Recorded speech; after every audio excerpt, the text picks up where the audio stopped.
Merci beaucoup Philippe pour nous avoir présenté très clairement le comité SAGE et vous avez mentionné notamment donc les comités en fait au niveau nationaux au niveau des pays, donc ce qu'on appelle en fait les NITAG. À quoi servent donc ces NITAG? Pourquoi un pays, pour un pays c'est important en fait de constituer ce genre de comité? Et si vous pouvez nous parler aussi de l'impact en fait de ce comité, notamment sur le processus d'élaboration des recommandations sur la vaccination. Bon, pourquoi est-ce que la mise en place et le renforcement des comités techniques consultatifs nationaux sur la vaccination est important? Bon, parce que c'est au pays de prendre leurs décisions relativement au programme de vaccination, à l'ajustement de programmes existants. Nous, on fait des recommandations globales, mais les pays doivent prendre en compte ces recommandations dans leur contexte. Alors on pourrait dire, bon, la prise de décision peut être le fait d'une personne au niveau du ministère, mais en fait on s'aperçoit que le domaine est devenu extrêmement complexe, que personne ne peut avoir donc toutes les connaissances nécessaires pour la prise de décision. Et donc ces comités s'inscrivent donc dans la prise de recommandations basée sur les preuves, comme un mécanisme qui permet d'assurer ce processus et qui vient donc fournir un conseil technique au ministère pour la prise de décision. Donc le comité va simplement fournir des recommandations. La prise de décision va rester donc de droit le fait du ministère de la Santé ou des personnes au sein du ministère qui vont prendre les décisions. Mais on pense que c'est important d'assurer ce rôle de digestion, de revue, d'interprétation de l'information. Ça permet un forum qui est neutre, qui est crédible aussi, donc qui va favoriser l'acceptation des recommandations, non seulement au sein du secteur public, mais au sein en fait de l'ensemble du pays et des intervenants de la santé, qu'ils soient publics ou privés, y compris donc les représentants de la société civile, dont la participation est importante pour assurer le succès des programmes, voire l'implémentation des programmes. Donc pour nous, c'est fondamental. Ça permet aussi aux politiques de résister à certaines pressions mises en place par des groupes de lobby. Donc il y a une valeur importante de ces comités techniques. Alors on pourrait penser que les recommandations pourraient être traitées au cas par cas, avec une revue d'évidence, comme c'est fait dans un certain nombre de domaines. Mais je pense que la structuration de comités qui vont revoir toutes les recommandations en termes de vaccins va apporter à la fois une fonctionnalité meilleure, une stabilité, et donc c'est un avantage. Et en fait, on a bien vu la valeur et en fait le besoin, l'impact de comités techniques nationaux dans des pays comme les États-Unis, l'Angleterre, le Canada et bon nombre de pays industrialisés depuis longtemps. Donc la mise en place de comités techniques nationaux est au sein du plan d'action mondial sur les vaccins l'un des éléments importants et qui est raffirmé dans les plans régionaux qui ont été développés en particulier dans la région Europe ou la région africaine, avec des objectifs particuliers établis en termes de développement et de renforcement de ces comités, en particulier en Afrique. Et ces résolutions ont été prises au moment du comité régional en novembre 2014.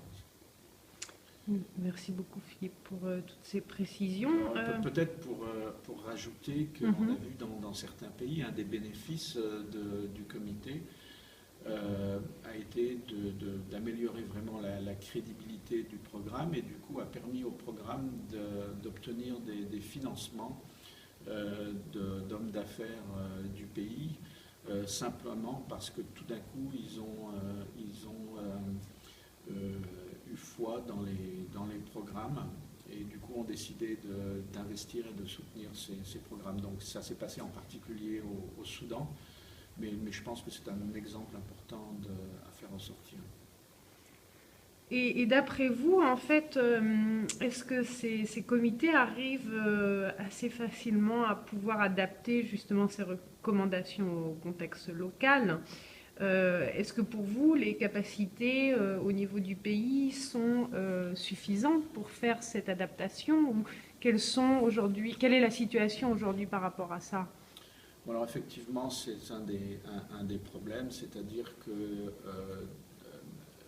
si on fait un état de situation aujourd'hui, basé sur les données collectées à fin de l'année 2014, qui sont des données qu'on collecte par un formulaire de déclaration conjoint UNICEF-OMS, par le biais duquel on récupère de l'information chaque année sur les programmes de vaccination, un certain nombre d'indicateurs. Donc, dans le cadre de ce formulaire, on a inscrit un certain nombre d'indicateurs qui sont des indicateurs de processus de fonctionnement des NITAG. Bon, ce n'est pas des indicateurs qui garantissent qu'un comité est pleinement fonctionnel, mais qui nous permettent justement de mesurer l'évolution. Et on a mis des indicateurs qu'on considère vraiment comme nécessaires. C'est-à-dire, est-ce qu'il y a eu la prise d'un arrêté ou d'une loi qui établit le comité? Est-ce qu'il y a une déclaration d'intérêt obligatoire pour les membres du comité? Est-ce qu'il y a au moins une réunion chaque année? Est-ce que les documents de préparation sont envoyés au moins une semaine avant la réunion? Donc, sur la base de ces 6 indicateurs, bon, on définit arbitrairement les comités comme étant fonctionnels. Et donc, fin 2014, on avait une progression remarquable au cours des dernières années, puisqu'on avait 83 comités sur la base des données préliminaires qu'on a à notre disposition, qui sont considérés comme fonctionnels, incluant un bon nombre de comités dans des pays en développement. Et ça représente en fait une progression supérieure à 90% par rapport à l'année 2010. Donc on s'aperçoit que le progrès va vite, peut aller vite, mais qu'effectivement il y a des limitations en termes de ressources, en termes de capacité pour faire fonctionner ces comités.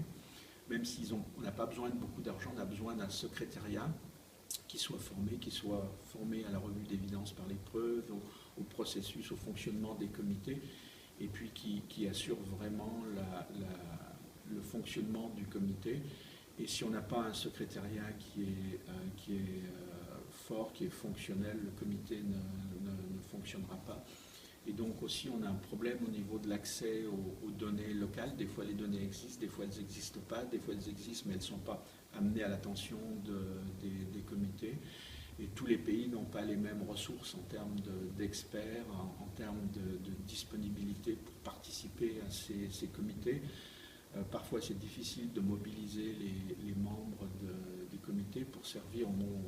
On espère que le service est un service gratuit, juste dans l'intérêt de la santé publique. On pense qu'il est plutôt contre-productif de payer les membres de ces comités. Par contre, il est vrai qu'on doit compenser donc les frais de voyage et un minimum le manque à gagner pour les personnes qui servent sur ces comités. C'est dur d'être prescriptif. Il n'y a pas une seule formule. On doit adapter ces comités dans le contexte des pays et des autres comités qui existent, incluant donc l'adaptation des termes de référence. Mais on va dire que c'est plus facile de mobiliser les gens s'il y a un comité qui est fonctionnel, si les gens voient que leurs recommandations vont être suivies systématiquement par le gouvernement, et que pour toute question importante, on fait appel à eux. Sinon, si bien sûr on a l'impression d'un comité qui flotte, qui est laissé à lui-même, bon, c'est pas très stimulant pour les experts pour rejoindre le comité et y contribuer du temps. Et est-ce que vous pensez que justement par rapport au point des conflits d'intérêts, ils ont aujourd'hui atteint une bonne gestion de ces conflits d'intérêts? Non, alors c'est vraiment un des domaines où il y a beaucoup de progrès à faire. C'est un des facteurs limitants vis-à-vis de nos indicateurs, c'est le facteur limitant principal pour avoir beaucoup plus de comités jugés comme fonctionnels. Et c'est lié à un certain nombre de facteurs, en particulier historiques et autres. Mais on voit graduellement donc du progrès dans ce domaine, et pour nous c'est quelque chose d'important. Alors on sait très bien que les comités techniques nationaux ne vont pas être établis du jour au lendemain, ne vont pas être fonctionnels sur un coup de baguette magique, mais que ça va prendre du temps et qu'on doit continuer à améliorer les processus et le fonctionnement de ces comités. Donc ça prend un certain nombre d'années, et on doit accepter aussi des compromis, parce que si on veut d'emblée arriver au comité idéal, bon, j'allais dire c'est impossible. Et puis encore une fois, les comités doivent être adaptés à la situation du pays. Donc pour certains pays, dans certaines cultures, certains aspects prennent beaucoup plus de temps à se développer. Très bien. Et je voulais savoir pour vous, quels sont les principaux points saillants qui permettent par exemple une bonne institutionnalisation justement de ces comités, de votre expérience, quelles ont été les grandes leçons apprises ou les meilleures pratiques pour institutionnaliser ces comités? Moi, je pense qu'il est important d'avoir justement une prise de décret ou d'inscription législative de l'existence des comités, l'un ou l'autre, et d'avoir justement des comités qui ne vont pas être assujettis à des changements politiques. C'est-à-dire que si le ministre change ou s'il y a des changements structurels, on devrait quand même avoir une pérennité du comité. Donc c'est important d'avoir ces décrets et qu'ils soient tels justement qu'ils puissent assurer cette pérennité. De l'autre côté, on voit aussi qu'il est important d'avoir vraiment cette reconnaissance au niveau le plus élevé du gouvernement, et puis que les décrets soient suivis donc par l'établissement des comités. Et je pense qu'il est important d'avoir au moment de l'établissement un processus de concertation avec les différents partenaires, les organismes professionnels, la société civile et les autres intervenants de santé, parce qu'il y a besoin un petit peu aussi de ce consensus pour soutenir et puis mettre en place le comité, trouver les experts, sélectionner les experts et lancer donc les délibérations des comités.